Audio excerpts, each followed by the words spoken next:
Hello Space Watchers and welcome back to a new episode of Space Cafe Radio. A special episode actually with double host, me and Chiara Monter, the event coordinator and host of Space Cafe Benelux here at SpaceWatch.Global. Space traditionally has been a stage not occupied by the private sector. However, the new economy is interested in space, and space is interested in the new economy. Proofs are all the courses in space economy and space business that are flourishing around Europe.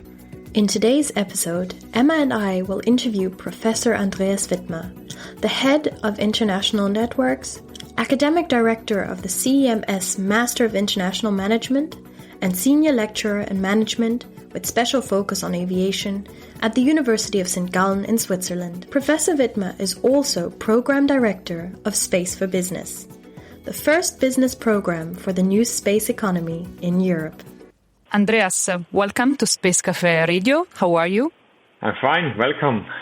Nice to be here. Thank you for joining us. It's very nice. On the Space for Business website, you are described as, and I'm going to quote here, an expert in network management and assessing interaction between stakeholders. What does it mean and how is related to the space sector? Yes, I'm studying very much as an academic the network industry. So I'm focusing on industries that are strongly dependent on connectivity to other to partners, to other industries, to other companies. Focusing very much on aviation. Aviation is one of these systemic industries where global networks really drive the benefit of this industry. I'm interested in space as well because I believe that as space develops right now, becoming more privatized, becoming accessible at lower costs for a lot of small and medium-sized enterprises as well, and not only for states or big corporates, I think there is a lot of opportunity, and the opportunities will be even bigger if we look at the whole industry in a systemic way, basically in a way of how can we profit from each other, how can we benefit from each other, how can we collaborate with each other. So for me, this is also a kind of, from a management perspective, a systemic industry, and that's why I'm interested in this specific industry as well.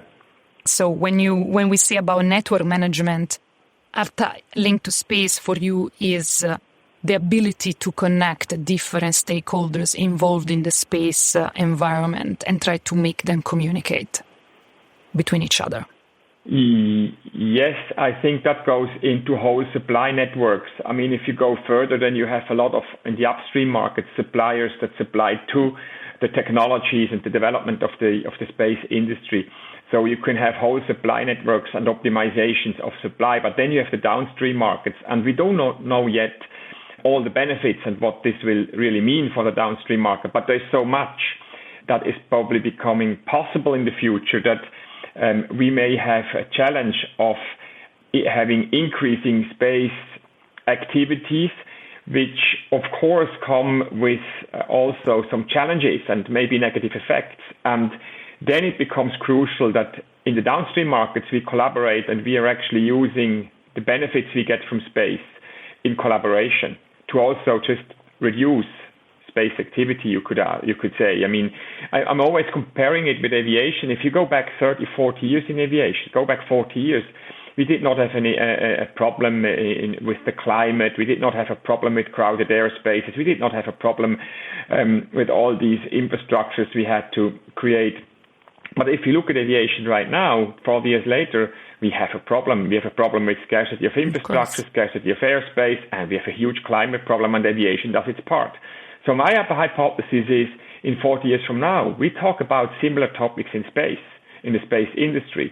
So the question is, how can the space industry learn, being still a kind of on a beginning level, how can it learn from more established industries to not make the same mistakes, to not be, let's say, regulated back by the government, rather take the opportunity to self-regulate and maybe think as an industry of opportunistic behaviors in a way to maybe address that early on, to have, let's say, a sustainable, acceptable for the society development of the space market, and not what has happened in other industries like aviation in the past. Yeah, I think it's a very important point to look at and to also see this development. But I'm just curious, since your background is not really in space, but you are putting together a space course, how did this come to be, and how did you find your own personal interest in space? Was that through aviation? Well, yes, I think I was always fascinated by space. I mean, even as a little boy, and you could imagine, a rocket. I remember when Challenger exploded. That was maybe the first big thing which was in the news where I saw space. And then I remember my father telling me about the first walks on the moon when he was a traveler as a student in the United States in the 60s. And he went into a bar at night and just saw the moon landing by accident. And there was always a fascination about that. But then came all the use of space. We all have mobile phones, we all have navigation systems, you use it. I was a glider pilot, I was flying around. I remember when the first GPS systems came. We were sitting in planes and navigating by maps. So it fascinated me, all the opportunities it really brought to us.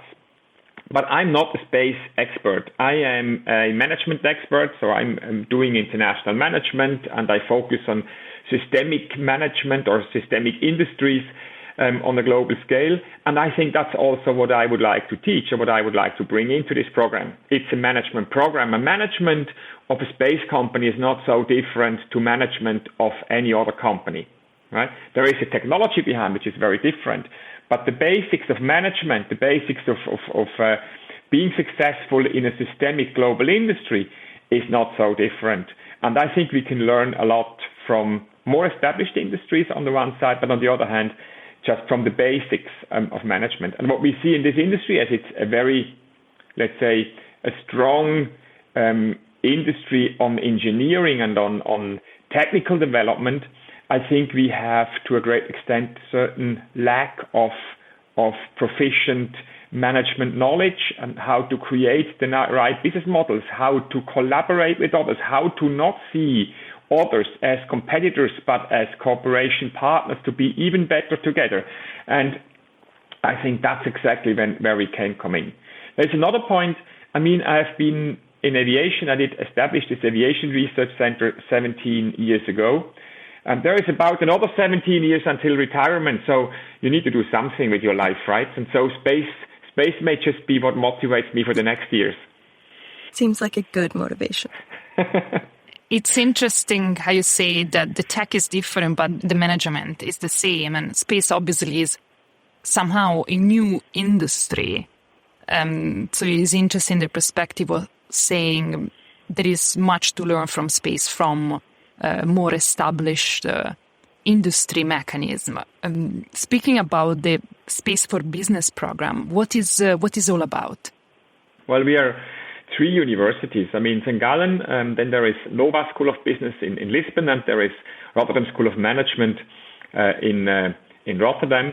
And together we decided to create a program which will have 3 modules, 1 module in each school for a bit less than a week, and then together educate on the European level and maybe then also on a global level in a second stage, educate space people in management.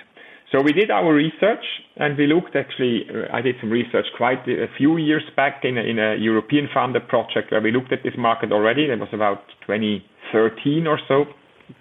And we learned very much that the number one topic people in the industry need to learn or need to work on when doing further education was management.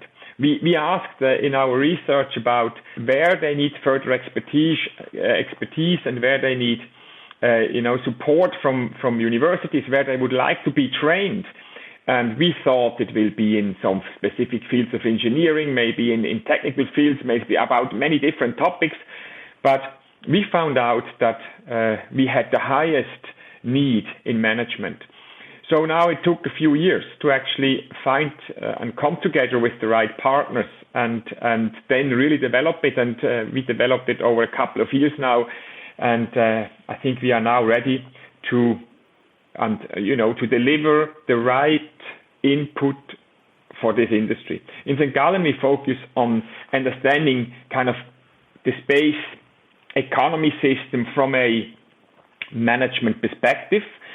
And then we learn also about up and downstream markets, how they are working. And then we learn about how to create business models, how to drive business models, and how to also from an initiation all the way to a relaunch of a business model, how to do this. In Portugal, we learn about entrepreneurship and about sustainability. Also, we link this to the sustainability goals of the UN. And then we go into the last module to Rotterdam, where we learn more about accelerating business, relaunching business, putting into the next year. And we have a touchdown in the end at ESA, where participants will present some of their impact projects they do during this course of the program. So that's the idea of it.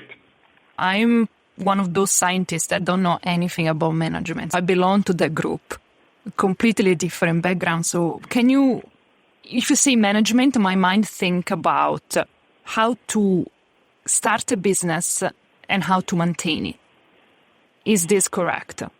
Yes, I think it's about how to start a business, how to successfully manage the business so you can maintain it, and maybe also how to grow it, right? How to get into the next year. I mean, we all know, at least from a management perspective, that if we size it up, we have higher economies of scale we can realize.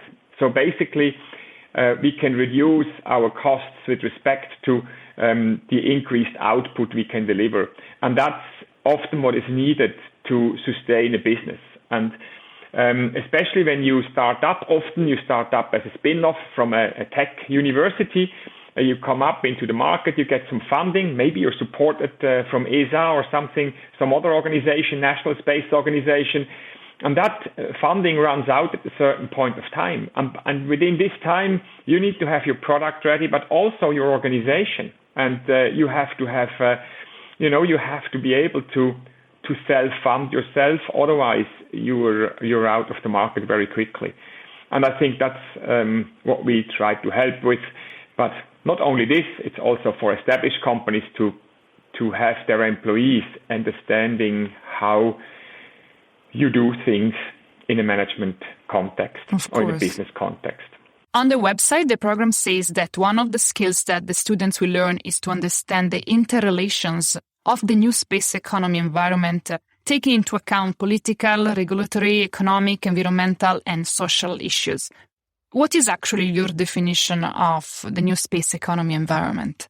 Well, when we talk about these, let's say, I call them subsystems or factors, then we are trying to just look at an organization as something that is embedded in external factor. It cannot or only limitedly influence.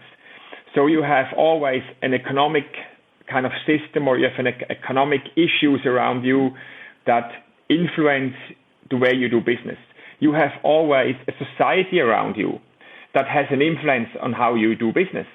You have technology around you, and that has an influence on what you can do in business. Then you have an ecological environment. So you have, let's say, an environmental issue that has an impact on how you can do business. And then there is also policies, or let's say the political side, that creates regulation that has an impact and is a condition which is important in the framework, which defines how you can do business.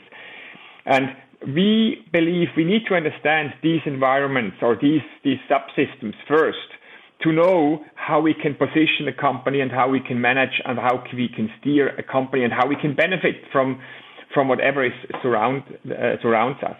Then, of course, we have stakeholders. We have different stakeholders we have to take care of. We cannot ignore stakeholders. Otherwise, we just risk to not grow or let's say to not have a good reputation, or if you, for example, take the stakeholders, employees, I mean, if you don't treat your employees right and you don't give them a fair remuneration, you have a bad reputation, and you may then not find the right employees and engineers to actually develop your company. If you want an example, from the society, I mean, if you go outside to these environments and you take the society, I mean, if you take aviation, it is the society that has a great impact on aviation and wants them to have a CO2 charge, for example. I mean, if we then start to pay emissions charges in space, we have to first figure out what is the impact, but it will come. The society will always interfere if an industry moves too fast, or you always have influences. And we believe we need to know these pressure points as an organization, so we can understand how we move our organization smartly and sustainably into the future. Now, moving this forward, I'm very curious because I've come from a bit of a business background. I'm very interested in space, so I could see myself signing up. So I have some questions from the student perspective. What would you say is the unique added value that I or any other student can gain from doing this program that I could not be able to get through internships, other courses, or just reading a lot of information? Well, if you're a business student, I think you have the fundamentals of a business education. The only thing you then would learn, you would not learn any more basics like on management, which you wouldn't know. What you would learn is the application to space, what it does mean specifically for the space industry, right? I think that would be then the case to join the program. So we are teaching just business-related issues, models, management models, and apply it to space and discuss it at the case of the space industry. So you would say that this combination of discussing these business aspects and the applications to space is the unique part of the program? That's a unique part of the program, and it always depends, again, on the stakeholder. You said you would come as a business school a student finishing a program coming in. We would probably say, well, first you need a couple of years of experience in the space industry or maybe in another industry to be capable to come in, because we need the experience of the participants. Then we would say, okay, she has a basic business degree. We teach here applied business management to space. So there is a case. Other stakeholders may be out there, may have an engineering master degree, have been in the space industry for 10 years, and suddenly have been moved into a certain leadership position, but never in their life had any leadership or management course. So they are excellent engineers, but when they do management, they just do it ad hoc. They just do it not based on what they have learned, but just based on how they feel it works, experiences they had with other leaders. And I think there we have also a case, and there we may help them to be more efficient in doing management. In the end, management is an administrative issue, right? You're not producing a product, you're managing.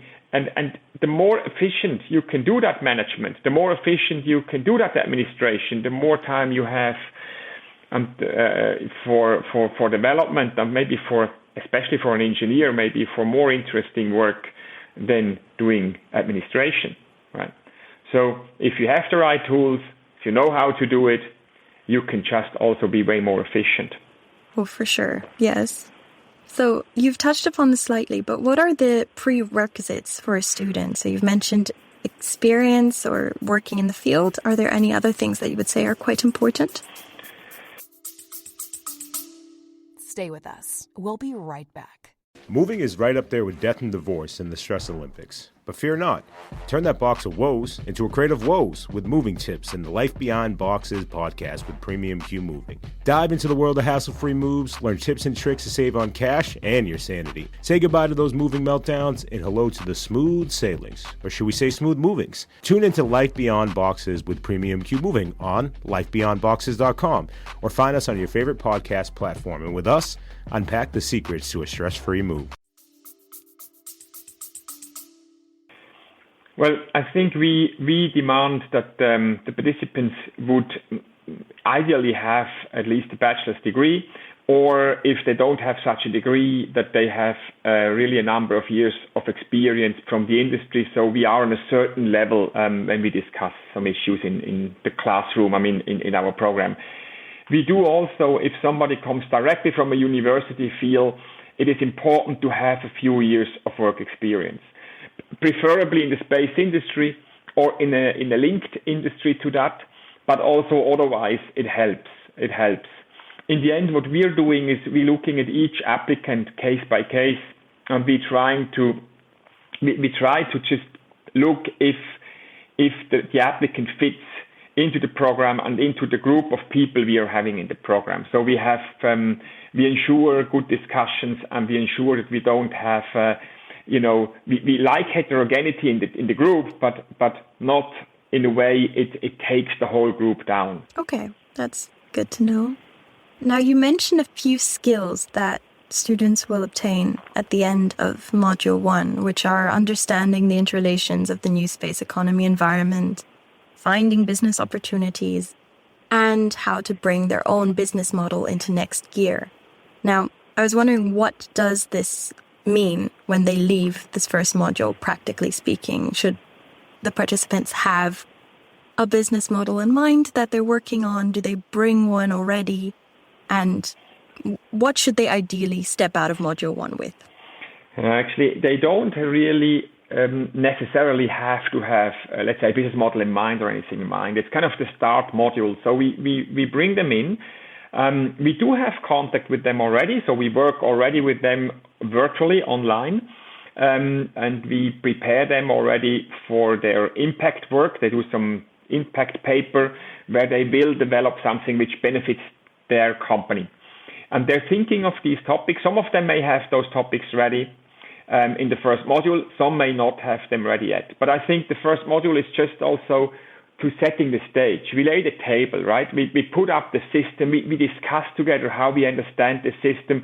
And then we try to understand up and downstream markets. And many of these people will be experts in a very small little field, but not have the big picture. That's what I see in aviation. You may have been for 20 or 30 years an airport manager, but have no clue how an airline works. And you may have been for many years an engineer or in a department producing, let's say, some parts for a satellite, not having a clue how this satellite will ever go to space, because launching is a completely different story again. And I think we try to lay the table to give them first a general knowledge how everything fits together. That's what they need also to think systemically and try to think about where are actually benefits in that supply chain. Where can we collaborate? Where can we be better and more efficient? I don't expect them to bring much, to just be there and discuss and understand. And in the second part in St. Gallen, when we go into business modeling, we are giving them the frameworks, we are giving them the examples, and I think they then can take that with them and think and challenge their own business models, or if they're working on a new business model, on a startup business model, they can use that to move and to define their startup.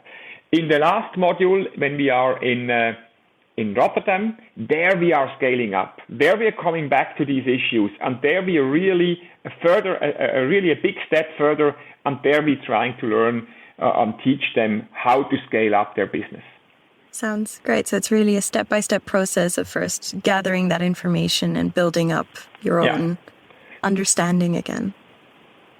That's correct. The modules are built up, so they're building up on each other, right? So we are really going through a process, starting basically by laying the table, and then we are building it up. And in the end of the modules, they should be able to create the business model, to entrepreneurially start the business, to understand in what context, in what space system they are, in what context they work. They should be able to do it in a way that addresses the major societal issues in the world today. You can use the SDGs, the Sustainable Development Goals of the UN, and you can then see how you fit your products in all that and really position it in a nice manner.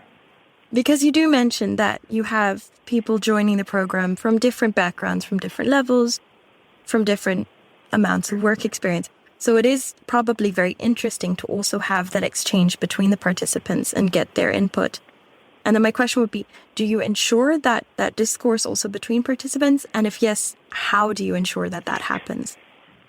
The networking of participants is highly, highly relevant in these programs. I mean, that's what it always is. You also become an alumni of the program. And I think it is very important that the students, the participants, have the exchange with each other. And you're right. We hope for a really heterogeneous group. We may have people that are more policymakers. We have other people that are engineers, and we have other people that are in a more startup mode. We have maybe lawyers that do space law. We may have consultants that are doing space consulting and different work there. So we may have really different backgrounds of people linked to space. And that makes it extremely interesting. You may have a space insurance coming into that course that insures space business or launches. And I think that is very important. What we do is, in our programs, we have networking dinners. So we have every evening when we are in the modules, we meet for dinners and have networking. That's where the participants are also invited. So it gives us the opportunity to have more informal talks. What we do in St. Gallen is also we combine these with some cultural events. So we usually, maybe we have a guided city walk with an aperitif somewhere in a bar, and then go to have a bit of a walk again, and then go to a dinner.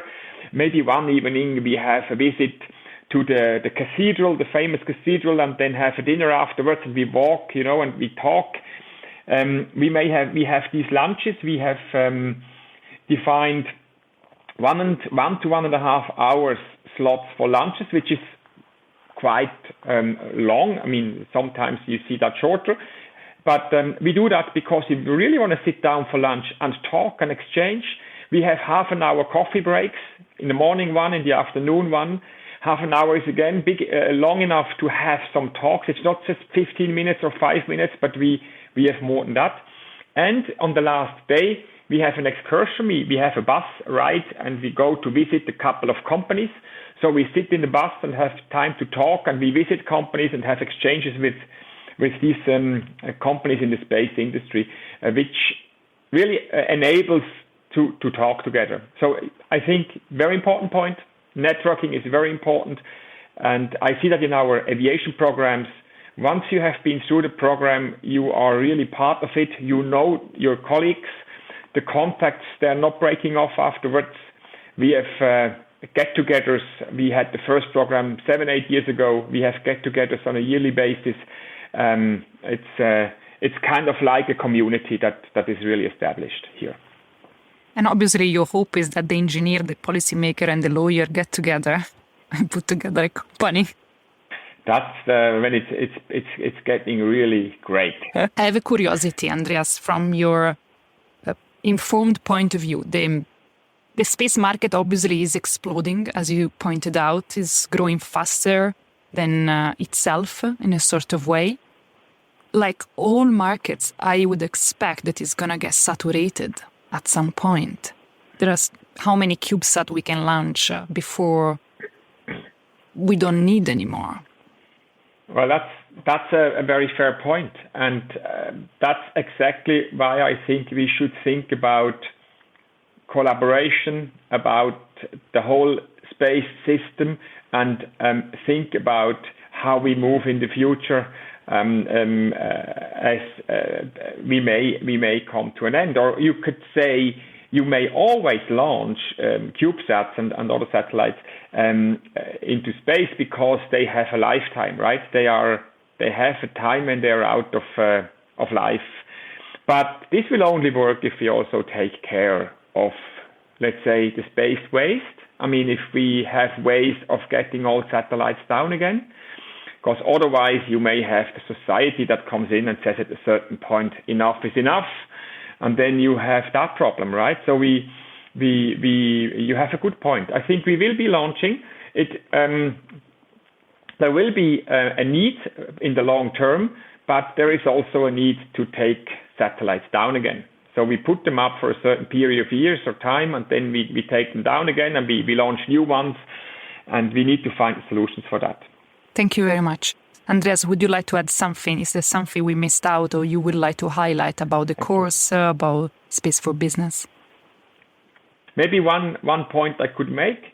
In the end of the course, the last 2 days, we are at the premises of ESA, and that's where also the participants will present their impact works they did, their impact papers.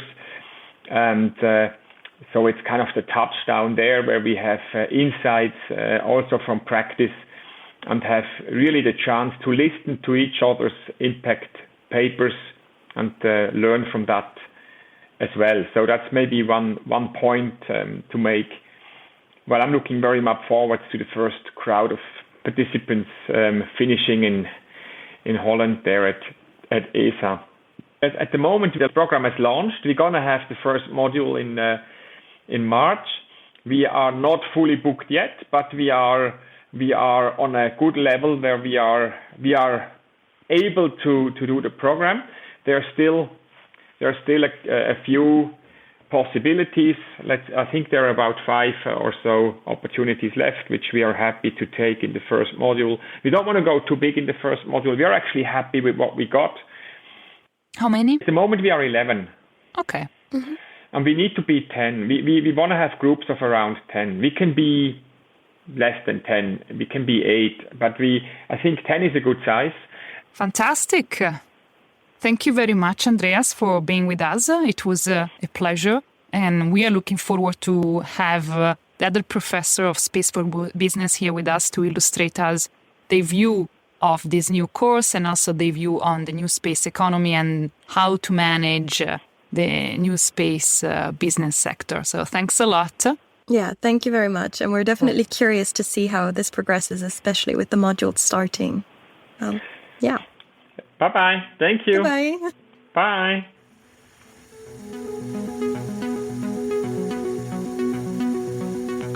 This was the end of our episode, but please don't forget to check out the full program of Space Cafe Radio, where we offer interviews, insights, and editorial comments on the space sector at large. You can find us on our website, SpaceWatch.Global, on Buzzsprout, and on Spotify. This was Emma and Chiara. You take care until next time. Ciao.